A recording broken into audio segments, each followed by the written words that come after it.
When you first started in gyms and also ongoing, what's been the level of training like? Oh, fantastic. I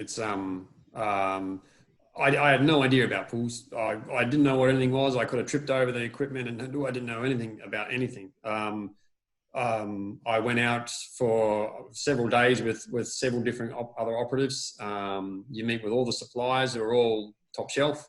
Um, you get ongoing training with suppliers, with robots, with equipment, with chemicals. We've just done a series of Zoom meetings like this with our chemical supplier, and it's like it's not hard to fit those in.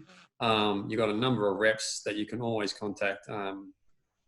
There's a lot of stuff always coming up with technology, but training is always there. And if all you need to do is ask for it, and there's always someone you can go out with, or you can speak to a rep.